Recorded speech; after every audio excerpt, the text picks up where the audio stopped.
Hello, my fellow photographers. I am Kita the Explorer of Kita the Explorer Photography, and I am here today to teach you beginner photographers about white balance.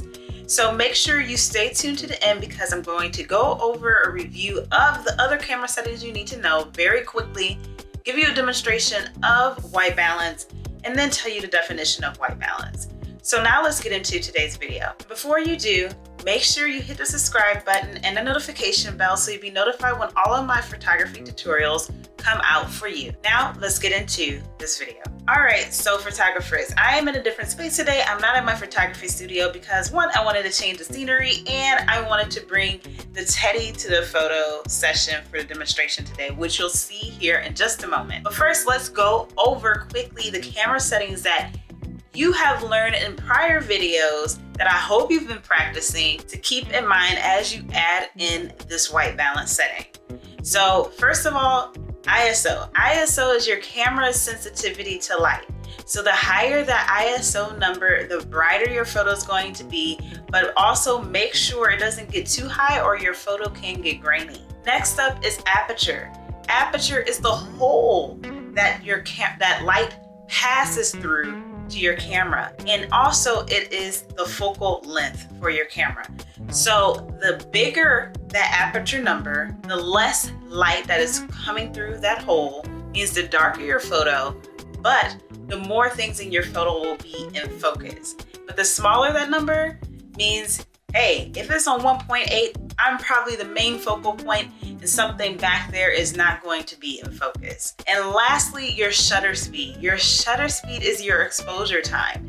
So the shorter that time, the quicker your camera can take a photo, which means less light is coming into the photo, but also you're able to quickly capture motion like a NASCAR car race or a track star running a race or a marathon or something like that. But if it is a slower shutter speed, things are going to start to blur. So if you're trying to take photos of cars at night and it's on a very slow shutter speed, you're not going to be able to see the car. You're just going to see streaks of light going down the road. But also it brings in a lot more light into your photo. So keep those camera settings in mind as we learn white balance today, because you need to know all of these settings to shoot in manual mode if you want to. Okay, now it's time for the white balance demonstration. For this demonstration, my external lighting is not going to change. And my camera settings for the ISO, the aperture, and the shutter speed, those three will not change in this demonstration. The only thing that's going to change is the white balance, so you can see the difference in each of the white balance options. So let me confirm the settings that I'm going to have for you today. So first off, we have the shutter speed of 1/100. We have the aperture at 1.8 and the ISO at 250. I will not be changing any of those settings. The one setting that we will change today is the white balance, which is currently set to auto. So let's take a photo while it's set on auto white balance. And I usually always start with an auto white balance for all of my photo shoots.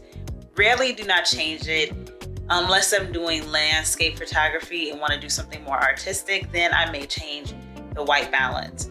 But you can also change white balance in post-production. But of course, it's always best to get your photos right in camera before going to post-production. So let me take a picture of the Teddy on auto white balance. So that looks pretty good. I really like that photo actually. Now let's go to a different white balance, which is a sun. So let's take a photo. And look at that, it's a little bit different than the auto white balance. Let's move to the next white balance setting, which is flash, which I don't have a flash. So let's see what happens with this setting.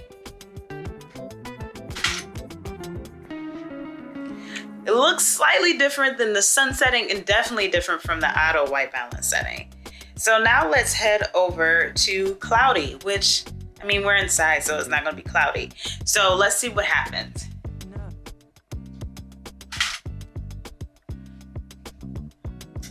Definitely different than auto, but I can't really tell the difference between the sun and the cloudy one.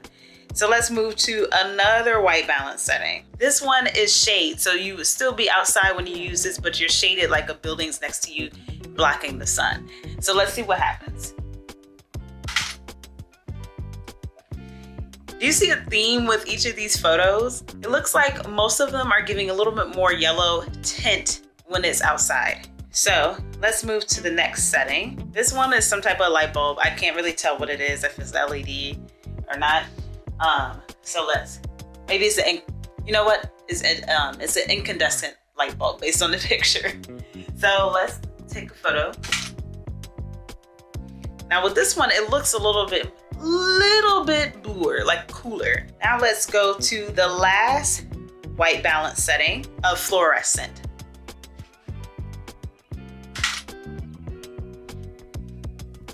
Okay. So let me put each of the photos up back to back so you can see them right one after another and see the differences immediately.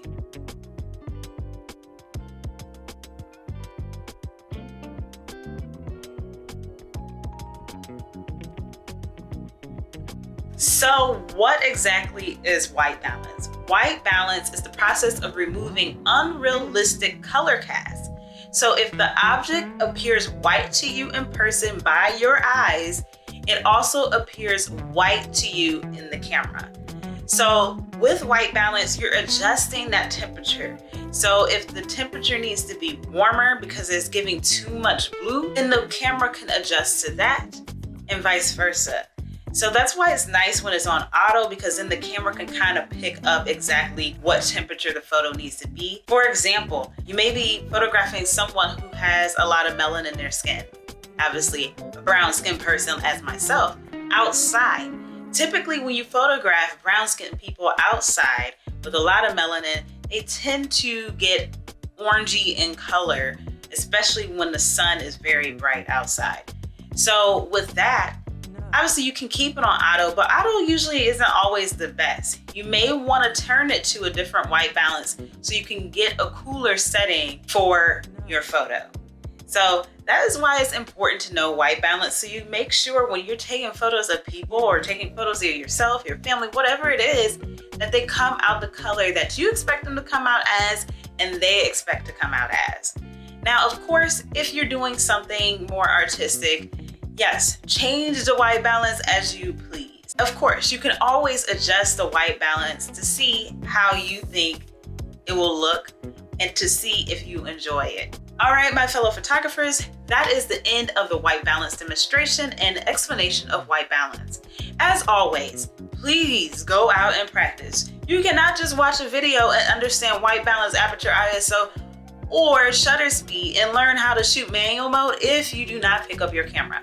So go pick up your camera and try out each of these settings and see how they work together.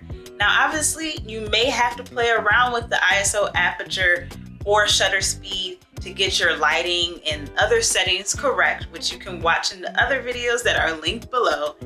But you may also want to play around with white balance.